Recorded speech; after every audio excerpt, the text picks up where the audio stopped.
আমার ছেলে মুক্তিযোদ্ধা এই আন্দোলনের গুলিকায় আমার সবাই কাতার পথে দাঁড়িয়ে যায়। দর্শক, আপনাদেরকে যুক্ত করেছি এই মুহূর্তে কেন্দ্রীয় শহীদ মিনারের উপর থেকে আপনাদেরকে দেখানোর চেষ্টা করছি 2024 সালে জুলাই অভ্যুত্থানের ঠিক 5ই আগস্ট ফ্যাসিস্ট সরকার যেদিন পতন হয়েছিল সেদিনই কিন্তু অনেকেরই লাশ ঝরেছিল রাস্তায়, কিন্তু কিছু মানুষ কিন্তু অনেক মানুষ সেদিন কিন্তু গুলিবিদ্ধ অবস্থা অথবা আহত অবস্থায় ছিল। তেমনি একজন সর্বশেষ শহীদ, তার মরদেহ কিন্তু এই মুহূর্তে নিয়ে আসা হচ্ছে কেন্দ্রীয় শহীদ মিনারে নিয়ে আসা হয়েছে। আশরাফুল নামের যে জুলাই যোদ্ধা, তার মরদেহটি নিয়ে আসা হয়েছে। দীর্ঘ 14 মাস কিন্তু তিনি দেশের বাইরে থাইল্যান্ডে কিন্তু চিকিৎসাধীন অবস্থায় ছিলেন। তার মাথায় একটি গুলিবিদ্ধ হয়েছিলেন। এরপর থেকে কিন্তু রাষ্ট্রীয়ভাবে চিকিৎসা সেবা যথাযথ না হওয়ার ফলে কিন্তু তাকে উন্নত চিকিৎসার জন্য থাইল্যান্ডে প্রেরণ করা হয়েছিল। সেই থাইল্যান্ড থেকে কিন্তু তার মরদেহ নিয়ে আসা হয়েছে। আজ সকাল 8টায় কিন্তু তার মৃত্যুর খবরটি নিশ্চিত করা হয়েছে।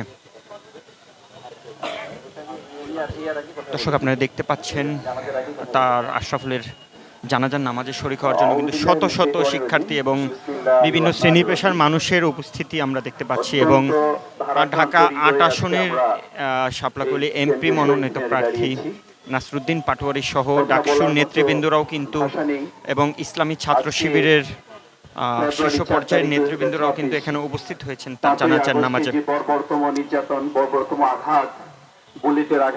শহীদ আশরাফুল মূলত একজন পেশায় ছিলেন অটোরিকশা চালক। তিনি দীর্ঘদিন কিন্তু মাথায় গুলিবিদ্ধ অবস্থায়, অসুস্থ অবস্থায় যখন ছিলেন, এরপর থেকে কিন্তু এর মধ্যে কিন্তু অনেকগুলো লাশ ঝরে গেছে, কিন্তু সর্বশেষ আজ মৃত আশরাফুলের যে জানাজা সেটা কিন্তু হতে যাচ্ছে কেন্দ্রীয় শহীদ মিনার থেকে সরাসরি। আজকে জানাজার দায়িত্ব নিয়েছি। আমার পরিচয় একটু বলতেই হয়, আমি প্রফেসর ডক্টর মোহাম্মদ মাহফুজুর রহমান, নিউরোসায়েন্সের নিউরোসার্জন হিসেবে সেখানে কর্মরত আছি। আমার আন্ডারেই ভর্তি ছিল। আমি তাকে দেশের বাইরে পাঠিয়েছিলাম থাইল্যান্ডে। এবং সবচেয়ে বড় বিষয় হলো যে ইন্টারিম গভর্নমেন্ট সর্বাত্মক সহযোগিতা করেছে। আলহামদুলিল্লাহ, আমাদের যে স্বাস্থ্য মন্ত্রণালয়ের ম্যাডাম ছিলেন, উপদেষ্টা ম্যাডাম নূরজাহান ম্যাডাম, ওনার সর্বাত্মক সহযোগিতা ছিল। তো ভাগ্যের আসলে মৃত্যু আকাশ থেকে নির্ধারিত হয়, এটা আমাদের জমিন থেকে নয়। তো সিদ্ধান্ত ওনার এসেছে, ওনাকে আল্লাহ কবুল করেছেন, ওনাকে চলে যেতে হবে, উনি চলে গেছেন। তো উনি দীর্ঘ প্রায় 14 মাস থাইল্যান্ডে উনি চিকিৎসা নিয়েছিলেন। চিকিৎসার পরে আবারও ওনারা ফেরত পাঠিয়েছে। গত ফেব্রুয়ারি 4 তারিখে আমরা ওনাকে আবার আমাদের নিউরোসায়েন্সের একটা টিম গিয়ে এয়ারপোর্টে রিসিভ করেছি।